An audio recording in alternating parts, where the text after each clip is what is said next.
ఇప్పుడు మాత్రం ప్రజల్లోకి వస్తున్నాడు పాపం. ఈ దరిద్రులు ఎన్ని మాట్లాడినా ఏం మాట్లాడినా ఏమీ కాదు. ప్రజలు ఈరోజు మంచి చెడులను గమనిస్తూ ఉన్నారు.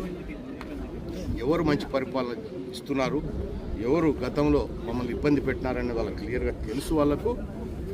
సో దీన్ని మీరు ఎన్ని రాజకీయాలు చేసినా ఏమీ ఆపలేరు.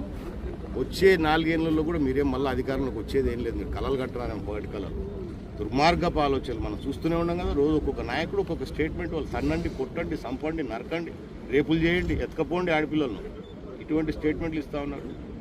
మీకు ఓట్లు ఎత్తారేమే అంటే బెదిరింపు కార్యక్రమాలు చేసి భయపడతారనుకుంటున్నారు. మేము సుపరిపాలన చేయడానికి మంచి ప్రోగ్రాంలు పెట్టుకొని మంచి కార్యక్రమాలు చేస్తున్నాం.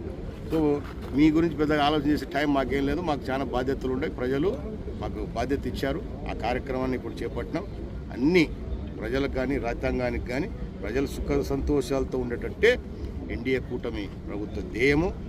ప్రధానంగా ముఖ్యంగా గౌరవ ముఖ్యమంత్రి గారి ధ్యేయం అంతా కూడా ఈ రాష్ట్రాన్ని అన్ని రకాలుగా ఉన్నతమైన స్థితికి, భారతదేశంలో కాదు ప్రపంచ స్థాయిలో ఉన్నతమైన స్థితికి తీసుకోవాలనేది ఆయన ఆకాంక్ష. ఆకాంక్ష మేరకు మేమందరం పనిచేస్తున్నాం. ఖచ్చితంగా అది జరుగుతుంది. Thank you.